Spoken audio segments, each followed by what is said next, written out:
ఇదే చంద్రబాబు నాయుడు గారిని ఇవే విషయాలను మరొకసారి మళ్ళీ అడుగుతా ఉన్నా. అయ్యా, అబద్ధాలు చెప్పడం ధర్మమేనా అని.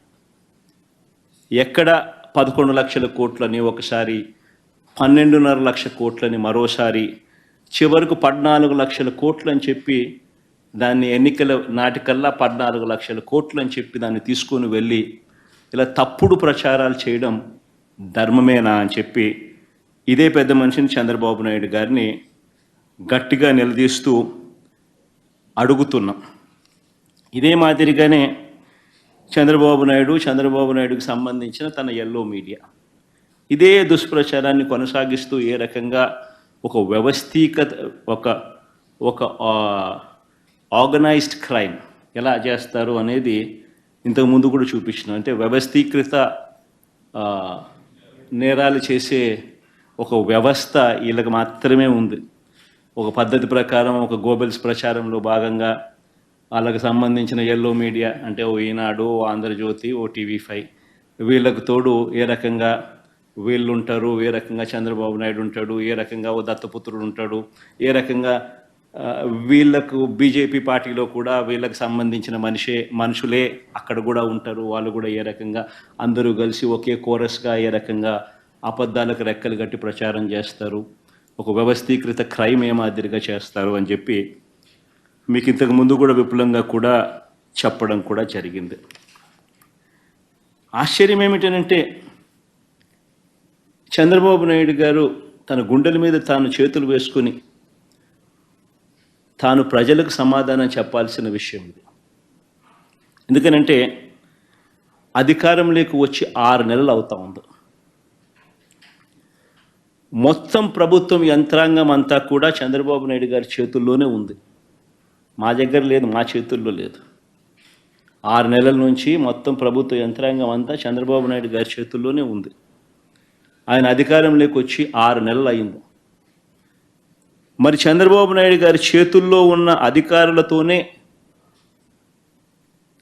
తానే బడ్జెట్ తయారు చేయించి అసెంబ్లీలో తానే ప్రవేశపెట్టాడు. అందులోని అంకెలు కూడా చంద్రబాబు గారే పెట్టారు. చివరికి ఆ లెక్కలను కూడా కాన్స్టిట్యూషనల్ బాడీ అంటే కాగ్, ఒక రాజ్యాంగ వ్యవస్థ, ఒక రాజ్యాంగ సంస్థ కాగ్ కూడా ఆ అధికారిక లెక్కలను ధృవీకరించింది. మరి ధృవీకరించిన తర్వాత నీ హయాంలో నీ అధికారుల చేత నీవు ప్రవేశపెట్టిన బడ్జెట్, నీవు ప్రవేశపెట్టిన నీ లెక్కలను కాగ్ కూడా, కాన్స్టిట్యూషనల్ బాడీ కాగ్ కూడా ఆడిట్ చేసి ధృవీకరించిన తర్వాత అది కూడా ఆ రిపోర్ట్ కూడా నువ్వు కూడా అసెంబ్లీలో నువ్వే టేబుల్ చేసిన తర్వాత మరి నువ్వు చెప్పిన నీ లెక్కలు, నువ్వు చెప్పిన ఈ నెంబర్స్ మరి నువ్వే ప్రవేశపెట్టిన తర్వాత ఈ అప్పుల గురించి మీరు ఖరారు చేసిన వివరాల మీద మీరే ఒప్పుకోకపోతే ఇక మీరు అసెంబ్లీలో ఈ నెంబర్సు ఇవన్నీ ఎందుకు ప్రవేశపెట్టారు? మీరు పెట్టిన వాటి మీదనే మీరే అసెంబ్లీకి సాక్షిని చేస్తూ అసెంబ్లీకి ప్రవేశపెడతారు. పెట్టిన తర్వాత మీ మంత్రులు మీరు మళ్ళీ బొంకుతారు. 6,46,000 కోట్ల అప్పులు ఉన్నాయని మీరే ప్రవేశపెట్టి మీరే లేదు 6,46,000 కోట్లు కాదు 10,45,000 అని ఎవడు అంటాడు, ఇంకోడెవడో ఇంకో నెంబర్ అంటాడు, ఇంకోడు అంటాడు, చంద్రబాబు నాయుడు గుంజిని తీస్తానంటాడు, ఇంకా వస్తే మీరు పక్కకు వస్తే మీకు చెప్తాను, ఇంకా ఎక్కువ ఇంకా వేరే నెంబర్లు చెప్తానంటాడు. మరి చంద్రబాబు నాయుడు అసెంబ్లీకి ప్రవేశపెట్టిన ఆ డాక్యుమెంట్స్ మీద, తన హయాంలో తానే ప్రవేశపెట్టిన ఈ డాక్యుమెంట్స్ మీద తానే అసెంబ్లీలో ఒకటి ప్రవేశపెట్టి ఇంకొక మాటలు తాను మాట్లాడుతూ ఉన్నాడు అని అంటే కేవలం సూపర్ 6, సూపర్ 7 హామీలను ప్రజలు ఎందుకు నువ్వు ఇవ్వడం లేదని నిలదీస్తారు అనే ఒకే ఒక్క కారణం చేత బొంకిందే బొంకుల బాబు అని చంద్రబాబు నాయుడుని ఎందుకు అనకూడదు?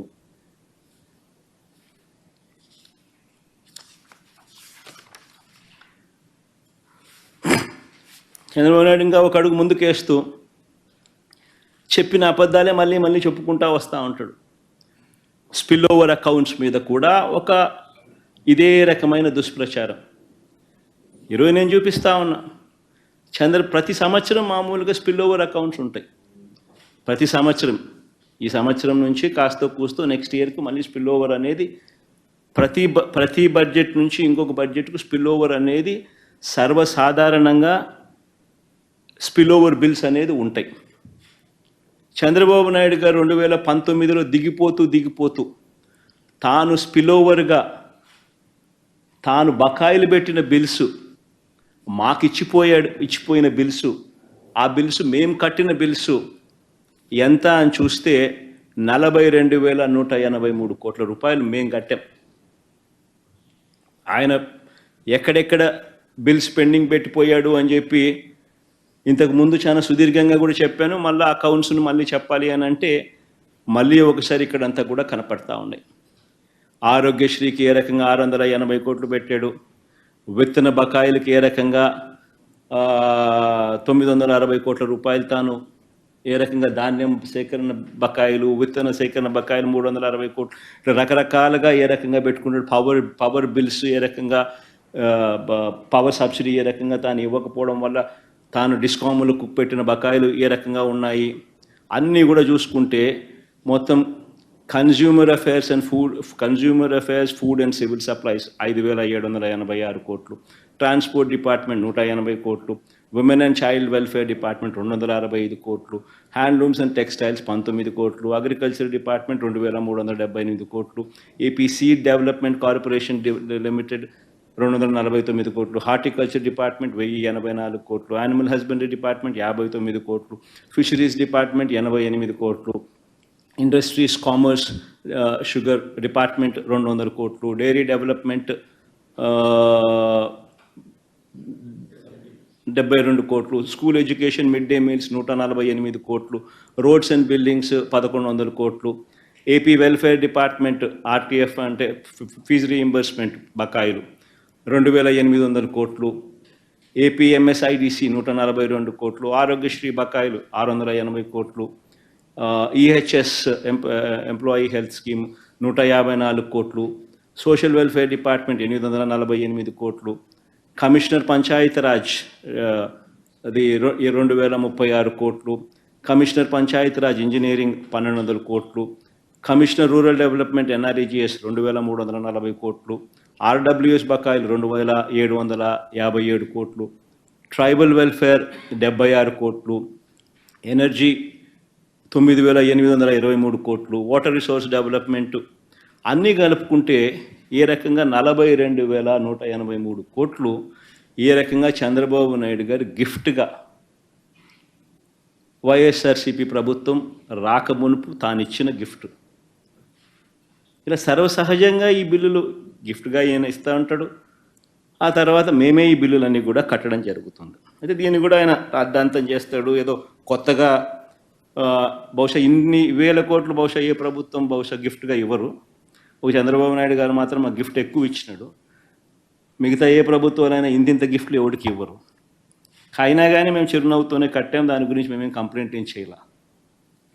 ఇలా సర్వసాధారణంగా జరిగే విషయాన్ని కూడా భూతద్దంలో పెట్టి చూపించి ఏదో జరిగిపోతూ ఉంది, జరిగిపోయింది అనే భ్రాంతి కలిగించే కార్యక్రమం చంద్రబాబు నాయుడు గారు చేయడంలో దిట్ట.